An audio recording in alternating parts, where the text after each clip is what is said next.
Buenas noches, hoy estamos una vez más desde el Centro de Enseñanza Cristiano, desde Radio Adonai, la emisora suprema, con el link www.radioadonai.rd.com. Hoy estamos continuando con nuestra serie del polvo a la gloria. Hoy vamos a hablar de un diluvio de maldad, la época entre cuando ya Adán y Eva son expulsados y antes del diluvio. Y tenemos que comenzar introduciendo este tema con una familiarización que tenemos con los siguientes programas judiciales en nuestros países. Tenemos unas categorías dentro del sistema judicial de delincuentes, donde tenemos los delincuentes principiantes o primerizos, que son aquellos que cometen un delito de primera intención y son exonerados luego por los jueces, porque no tienen ningún antecedente penal. Son personas que o exceden los límites de velocidad o se roban algo en una tienda por primera vez y por alguna razón cuando llegan allá o le ponen una multa y son indultados por un jefe, por un juez. Pero tenemos otra clase de delincuentes que son los delincuentes que se llaman reincidentes. Son aquellos, vamos a decir, delincuentitos de la calle que andan robando y ya tienen un historial, pero que no han cometido crímenes grandes.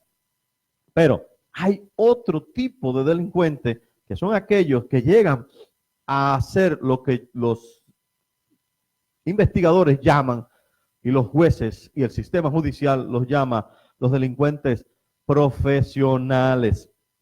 No hace más que delinquir. Es lo único que esos saben hacer. Tienen organizaciones que se dedican a estafar, a robar y a engañar a las personas.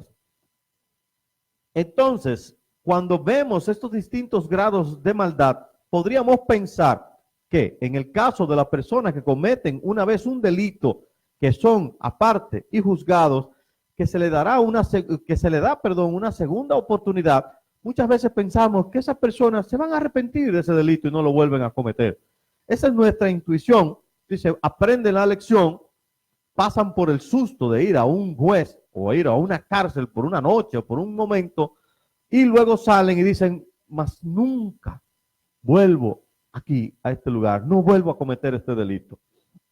En esa expectativa, introduciendo el tema, nosotros también podemos tener una idea o un pensamiento que después de aquel trauma que sufre Adán y Eva en el Edén, un trauma que lo lleva a una vergüenza, donde ellos se ven totalmente desnudos y se avergüenzan y se esconden de Dios, se arrepienten delante del Señor, han sido malditos por el Señor porque el Señor ha pronunciado sentencia contra ellos y son expulsados de aquel famoso Edén, paraíso, deleite, como puede significar.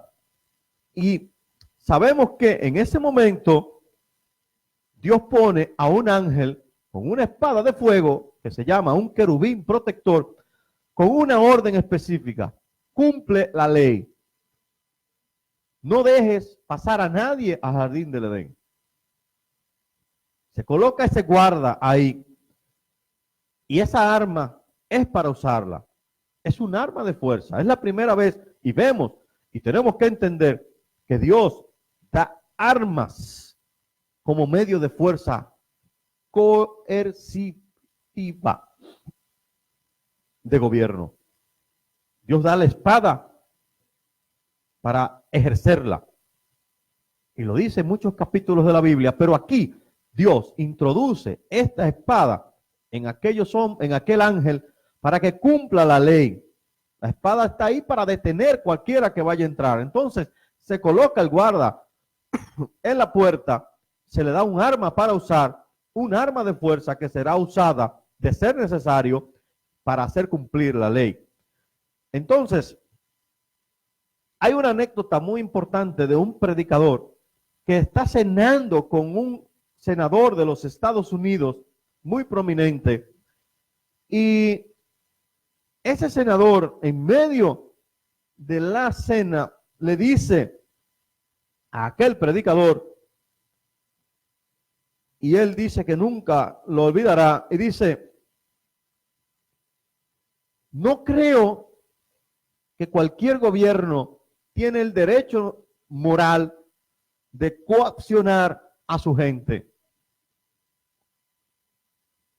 Y en ese momento el predicador viene y le responde y le dice: senador, la verdadera esencia de un gobierno es el derecho a coaccionar a la gente. Si le quitamos el derecho al gobierno de coaccionar, le estaríamos quitando el gobierno el derecho de gobernar. Porque el gobierno no solo se dedica a hacer sugerencias, el gobierno se dedica a pasar leyes, y cuando pasan esas leyes, el gobierno tiene instituciones que han sido establecidas y diseñadas. ¿Para qué? ¿Qué hacen ahí? Hacen cumplir esas leyes. Ahora, si todo ciudadano cumpliera voluntariamente con las leyes, no habría una necesidad de hacerla cumplir. No habría necesidad del uso de la fuerza para que las personas cumplan la ley. Es por eso que Dios instituye un gobierno civil, entre otras razones, y lo vemos aquí en el Génesis, con la institución de aquel ángel para que sea un gobernador del Edén, para que nadie pase al Edén, ¿sí? Entonces, ahora, pudiéramos pensar con todo esto y viendo aquella acción coercitiva de Dios y aquella acción de maldición y de castigo que Dios ejerce sobre la humanidad, vamos a pensar que aquellos hijos a procrear recibirán el mensaje y dirían: bueno, de seguro no queremos hacer nada malo delante de Dios, ningún tipo de pecado. ¿Por qué? Porque mira la condición de mis padres. Estaban en una condición de relación íntima con Dios, en un Edén, y por desobedecer caen y son expulsados. Yo me voy a portar por la rayita con Dios. Pero solo pudiéramos oír eso en el paraíso. Solo podemos oír eso acerca del Edén. No podemos entrar al Edén. Tenemos que vivir en el norte. Tenemos que vivir al este del Edén, el not, en griego, en hebreo. Y uno pensaría que esa restricción, ese castigo, mantendría bajo control cualquier inclinación de los seres humanos hacia el pecado. Una vez más, esa es una de las propiedades y principios del gobierno del mundo: ejercer moderación para la proclividad de la raza humana hacia el mal. Imagínense que no hubiera en las carreteras límites de velocidad, que el gobierno dejara a cada quien intuitivamente que lleve su velocidad como él crea. Y aquellos que son irresponsables y no saben manejar sobre una velocidad alta. Imagínense, señores. La gente sigue. Tú le pones un límite de velocidad y le suben el límite de velocidad. Me acuerdo que el límite de velocidad en la carretera de la autopista Duarte de Santiago a Santo Domingo, en los tiempos que era de doble vía, era 60 kilómetros por hora. Y ahora le ponen y la gente iba a 70 o a 100. Ahora le ponen 100 y la gente anda en 140, 150. No tiene límites allí.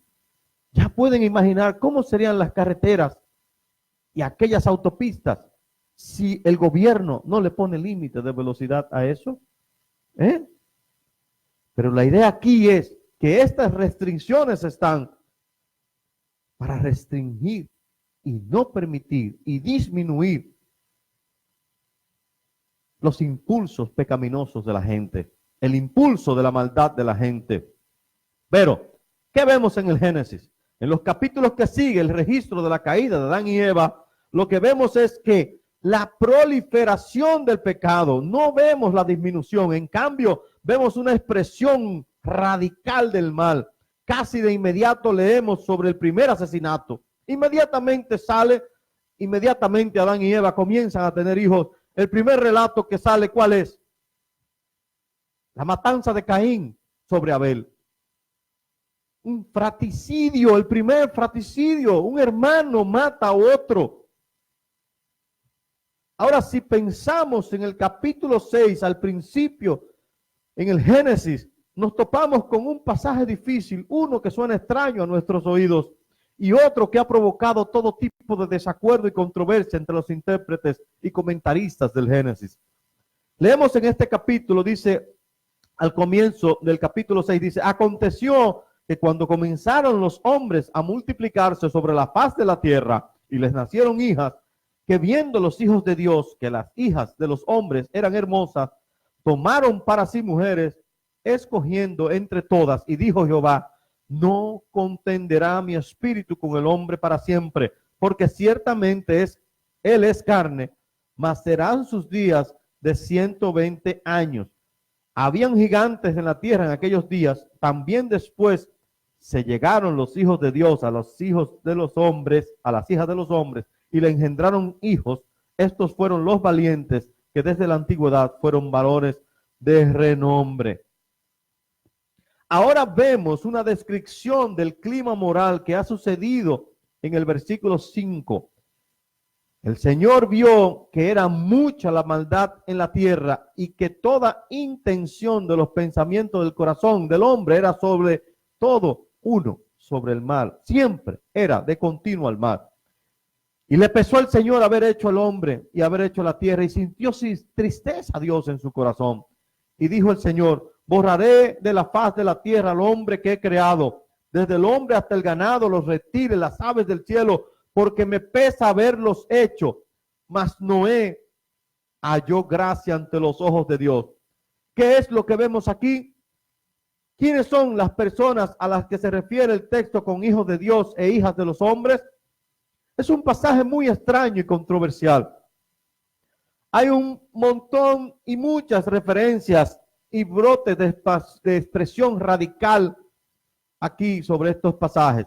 Pero lo que vemos en común en el trasfondo de este pasaje difícil es que la expansión radical del mal, y habla de esta raza de gigantes que surge como el resultado de la unión entre los hijos de Dios y las hijas de los hombres. Ahora, uno de los enfoques más comunes del texto es interpretarlo para sugerir que aquí sucedió fue la caída. Después de la caída fue que había una mezcla entre seres angelicales y seres humanos. Eso es una de las interpretaciones muy comunes que se da aquí. Y se mete y se ve como si fuera unos mitos griegos sobre las violaciones de las mujeres que cometieron los dioses griegos, Zeus, y los otros dioses. Vemos algo de mitología aquí en algunas interpretaciones de esta. Y muchos dicen que esta es la razón por la cual el Antiguo Testamento tiene algo de mitología. Y van al Nuevo Testamento, donde Pablo le dice a las mujeres que se pongan un velo en Corintio, porque deben de cubrirse la cabeza porque los ángeles se están viendo. Y menciona de paso una declaración enigmática que debe de hacer esto. Las mujeres deben de hacer esto por el bien de los ángeles, dice Pablo. Entonces, ¿qué significa esto? Hemos visto un sinfín de tipos de especulaciones acerca de aquello y el mal uso de estos pasajes.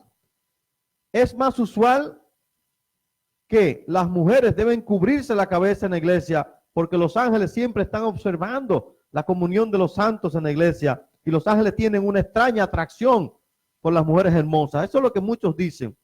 Y por eso las mujeres deben de ser modestas cuando van a la iglesia, no sea que causen alguna tentación a los ángeles, tal como sucedió en el Génesis 6. Ahí es donde vemos el enlace. Pero ellos dicen, bueno, ¿ven lo que pasó? La razón por la cual Dios trajo un diluvio sobre la tierra, el diluvio que solo Noé y su familia se salvaron, es porque estos ángeles, los hijos de Dios, ¿sí? Porque la Biblia se refiere a veces en particular en algunos textos como hijos de Dios a los ángeles, se mezclaron con las hijas de los hombres y esto trajo un juicio de Dios. Entonces decimos, ¿qué más pudiera o qué más interpretación puede tener este texto? Que los hijos de Dios son ángeles que descendieron y que vinieron a la tierra y que tienen relaciones sexuales con las mujeres de los hombres mortales. Y eso es lo que produce una raza de monstruos, vamos a decir, extremadamente malvadas, que son gigantes en el término grotesco. Esa es una teoría muy popular, pero viendo y analizando el historial bíblico, creemos que tiene muy poca base y datos bíblicos para sustentarlo. Pero aún así, ese texto es un poco problemático, porque muchos quieren llamar la atención de que fue la mezcla entre ángeles y mujeres que trajo esta maldad al mundo. Pero vamos a seguir adelante y veremos que no es así. Lo que vemos en la estructura del Génesis, desde el Génesis 3 en adelante, es que vamos a una breve recapitulación de qué, de la genealogía de la descendencia de Adán y Eva. Y recuerda que al Caín matar a Abel, Eva tiene otro hijo que se llama Set. Y Set tiene muchos descendientes, pero también Caín tiene muchos descendientes. Y obtenemos una breve muestra de los descendientes de estos dos hijos de Adán, Caín y Set. Y Caín, todos sus descendientes son hijos malos, y Set, el hijo posterior que viene después de la promesa del evangelio. Y si mira el capítulo 4 y 5 de Génesis y escucha los descendientes de Caín, suena como una galería de lo más buscado de la Interpol. Parece que ahí está todos los malos y solo falta Jack el Destripador. Tienes ahí a Lamec, que es el primer polígamo, que habla la escritura. Ese tomó todas las mujeres que pudo y lee sobre la canción de espada, donde él celebra la violencia y ve la depravación creciente de los descendientes de Caín. Pero luego tenemos un breve resumen de los descendientes de Set. ¿Y quién proviene de la línea de Set? Bueno, pensamos en Enoc, un hombre que caminó con Dios y que fue traspuesto para que no viera muerte al cielo por Dios, porque fue considerado amigo de Dios. ¿Sí? Luego vemos a Matusalén, quien llegó a tener 969 años y quien era del linaje de donde Noé sale. Y tenemos esa referencia que en una referencia críptica en los días de Matusalén, y solo su nombre sugiere que algo va a suceder al final de sus días. Y hace mucho escuchamos una vez un predicador diciendo que el chisme más obvio en la tierra en el momento que todos querían saber era el día a día de la vida de Matusalén, porque cuando Matusalén muriera, algo terrible iba a acontecer en la tierra. Y de hecho, es verdad que sucedió esto. Inmediatamente después de la muerte de Matusalén. Pero hay algo en paréntesis que quiero ver. Mire la misericordia de Dios. Dios dio el juicio a la tierra cuando Matusalén nace, y dice, en cierto sentido, se entiende en algunos pasajes que cuando Matusalén muera se va a desatar el juicio de Dios sobre la tierra. Pero Dios le da al hombre la mayor cantidad de años en la historia del mundo, 969 años. Dios, ¿qué hace? Dios espera con paciencia, como siempre, a ver si el hombre se arrepiente de su maldad. De hecho, entonces, después que Matusalén muere, vino el diluvio por el cual destruyó Dios la tierra. Ahora volvemos al tema de este matrimonio entre los hijos de Dios y las hijas de los hombres. Recordamos que con frecuencia en la escritura la afiliación a Dios se explica no tanto a veces en términos de genealogía biológica, descendencia de padre a hijo, a hijo, a hijo, a hijo, sino también en fenómeno de la obediencia.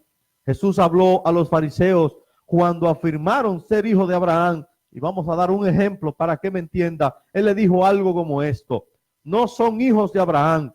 Si son hijos de vuestro padre el diablo, son hijos de ira, son hijos de aquel a quien obedecen. Por lo que era familiar para el pueblo judío con frecuencia la filiación en términos de obediencia. Jesús recibe el título de hijo de hombre, no nada más como un título de soberanía y de hijo de Dios, sino también hace referencia a su obediencia perfecta en toda su humanidad que tuvo, apegado a la obediencia a Dios. Él es aquel en quien Dios está complacido, es también muy contento. Él estuvo muy contento siempre en su vida de obedecer al Padre.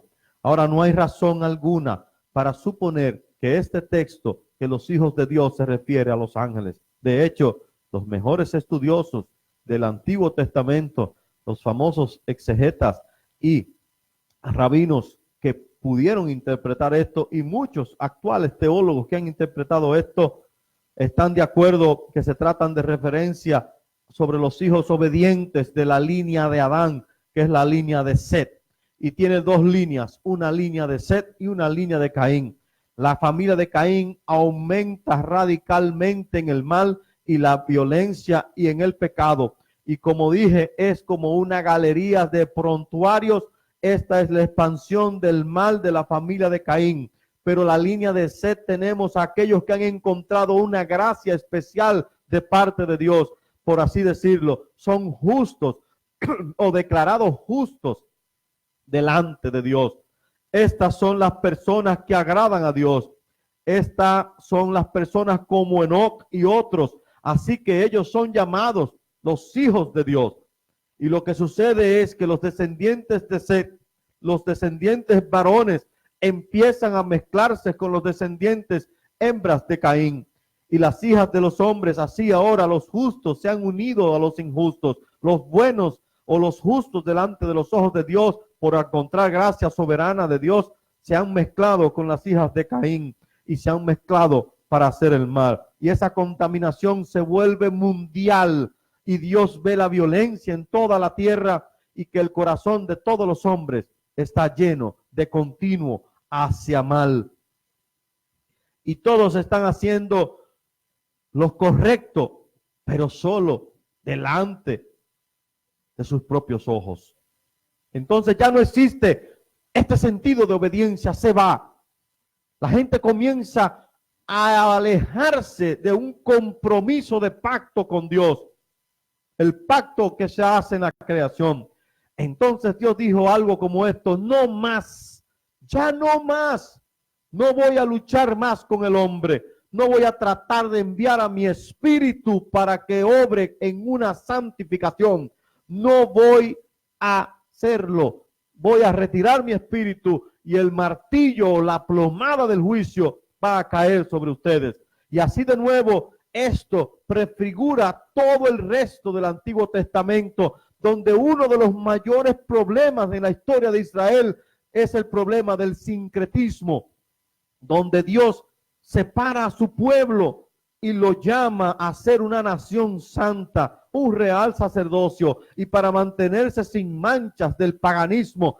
E incluso cuando les da la tierra prometida, les dice que expulsen a todos los paganos que están allí, no de una forma de odio étnico, sino porque Dios está aplicando juicio contra aquellas naciones paganas que eran totalmente severas.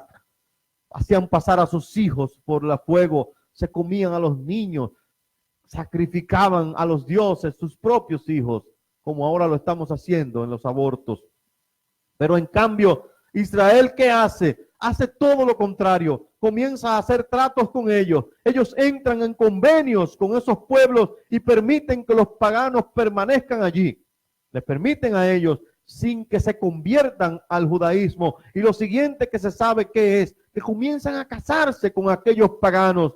Y lo que sigue es lo que sabemos, es que mezclan que la religión pagana con la religión judía, la religión que adora a Dios. y se comienzan a mezclar las imágenes de acera y comienzan a hacer ídolos. Y luego viene el desastre más grande que alguna vez ha golpeado a Israel, la idolatría. Pero está prefigurado aquí en este matrimonio mixto entre los hijos de Dios y los hijos de los hombres. De modo que ahora esa maldad prediluvio se vuelve una maldad universal. Esta no es una evolución o una mejoría en la raza humana, amados. Esto es una devolución de la raza humana, la cual todos somos herederos y socios.